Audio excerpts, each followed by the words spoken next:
오늘은 2023년 10월 31일이고요.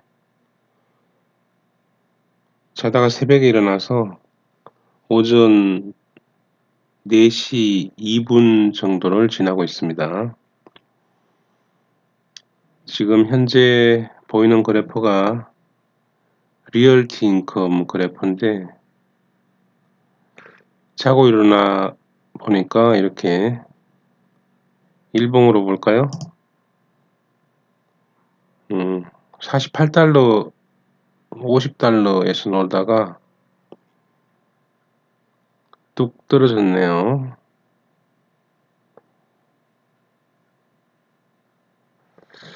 한 8월달 정도까지만 해도 62달러에서 놀다가 뭐 여러 원인이 있었겠죠. 쭉 흘러내리다가 오늘은 유독 상당히 내려오네요.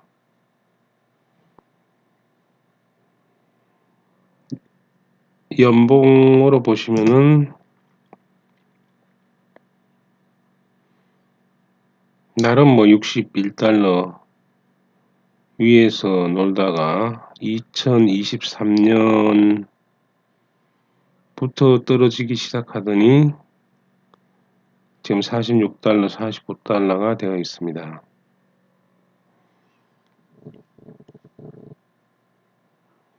뭐 이유야 여러 이유가 있겠지만 일단은 떨어졌습니다. 62달러 정도 근처에서 사신 분들은 좀 금액이 크신 분들은 뼈아픈 손실이겠죠. 물론 뭐 나중에 이렇게 또 60달러 근처로 올라갈 수도 있겠지만, 금액을 크게 들어가신 분들은 그래도 부동산 리츠 중에는 리얼티 인컴을 최고로 좀 치지 않습니까?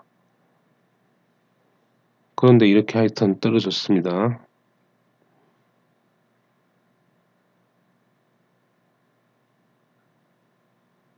진짜 뼈가 아프죠. 한 5억을 들어갔다 치면은 이거 뭔가 이게 소주를 좀 먹어야 되겠죠.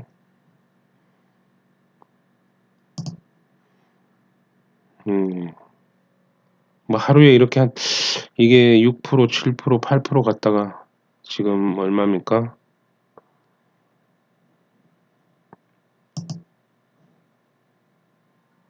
네, 지금 6.14% 마이너스네요.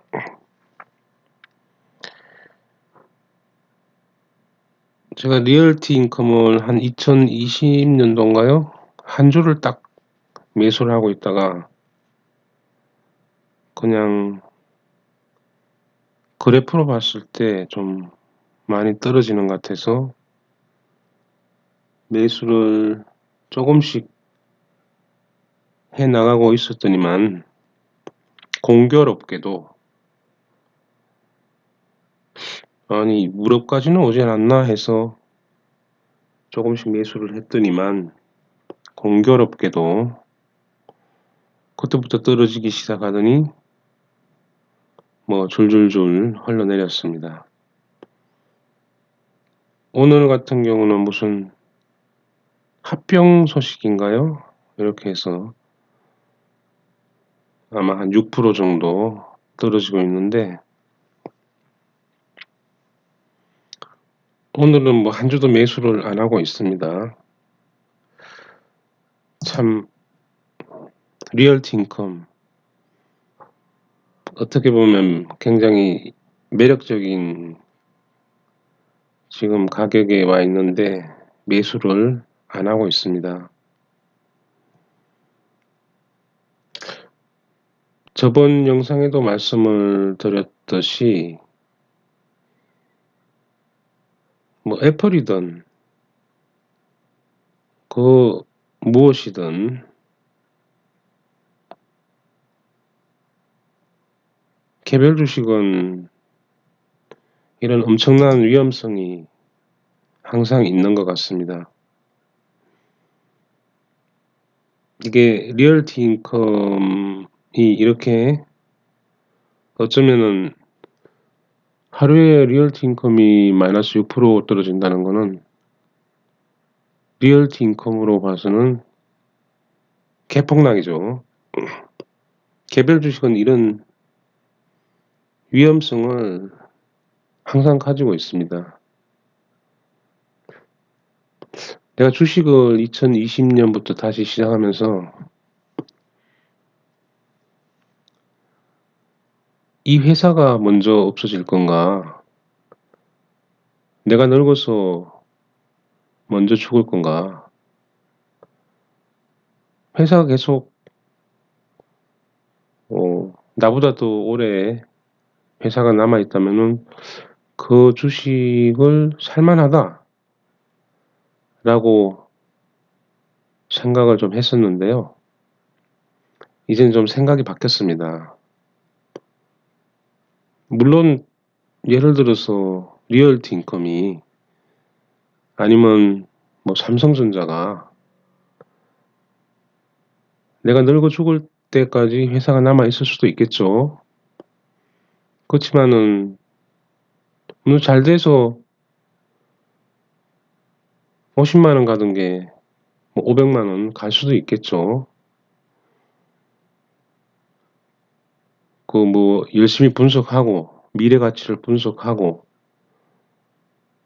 해서 꾸준히 홀딩하면서 10년, 20년 있다 보면 올라갈 수도 있겠죠. 그렇지만 그 와중에 예를 들어서 500만 원어치를 샀는데 뭐 250만 원 됐어요. 250만 원에서 한 그 정도 가치로 한 5년 갔습니다. 그럼 마이너스 250 상태로 5년을 나는 버티는 거죠. 뭐 물타기도 조금씩 하면서.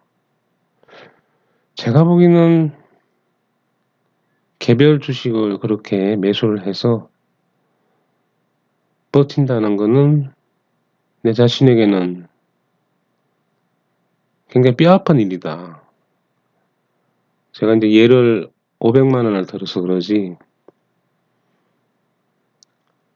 리얼티 인컴이 한 5억 원어치를 투자하신 분이 있다면은 그럼 지금 올해만 하더라도 한 30% 내려온 것 같은데 그 잔고가 한 3억 이하로 떨어져 있지 않겠습니까?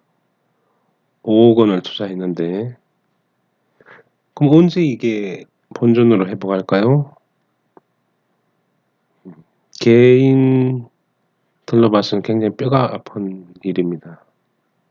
그렇다고 뭐 물타기를 계속 해요. 물론 리얼티 인컴이 잘 돼가서 또 본전 회복하고 올라가고 하면 뿌듯하겠죠. 그래서 저 같은 경우는 생각이 개별 주식은 뭐 기업 분석하고 확신을 가지고 이런 게 다 필요 없다고 생각을 합니다. 기업 분석 잘하고 뭐 확신을 가지고 하는 거는 머리 좋으신 분들이 하는 거겠죠. 그렇게 해서 예를 들어서 돈을 벌 수 있다면은 굉장히 뭐 서울대라든지 이런 머리 좋으신 분들이 돈을 다 쓸어 담지 않겠습니까? 그렇지만은 다 필요 없다. 개별 주식은 도박이다. 그것이 뭐 예를 애플을 사든 삼성전자를 사든 다 도박이다라고 생각이 자꾸 드네요. 저 같은 경우는 이 리얼티 인컴을 지금 마이너스 12%죠 아직. 안 사고 있습니다. 그래도 굉장히 늦게 사서 마이너스 12%인 거지. 조금 내려왔다고 사기 시작했다면은 아마 마이너스 30%, 40% 돼 있었겠죠? 여기 보이시는 SL 그린티, 뭡니까 이게? 리얼티처럼. 마이너스 51%죠. 상업용 부동산, 네. 이게 이렇게 폭락한 채로 만 1년을 지금 버티고 있습니다. 뭐 손절의 의미가 없죠. 이게 매입 금액인데 $300인가요? $300에서 마이너스 51%면은 손절의 의미가 없고, 예, 그대로 두고 꼴통품이죠, 꼴통품. 그대로 두고 있을 겁니다. 나머지 개별 주식들도 다 마찬가지입니다. 꼴통품 된 것들이 굉장히 많죠. 저번 영상에도 보여드렸듯이 3M 마이너스 33% 꼴통품, 브라이존 뭐 좀 희망은 있죠. 마이너스 29%, AT&T 마이너스 35%. 개별 주식들은 아무리 좋아도 도박이다라는 걸 오늘 또 이 리얼티 인컴을 통해서 배우게 되네요. 물론 그냥 이렇게 언뜻 보기에는 한 1년 내로 제가 산 금액에서는 플러스가 될 수도 있을 것 같죠. 그렇지만 도박인 것 같습니다. 그래서 개별 주식은 저 같은 하수들한테는 강한 데에 가는 게 차라리 낫다라고 생각이 드는 순간들이 계속 되고 있습니다. 예, 오늘은 여기까지 하겠습니다.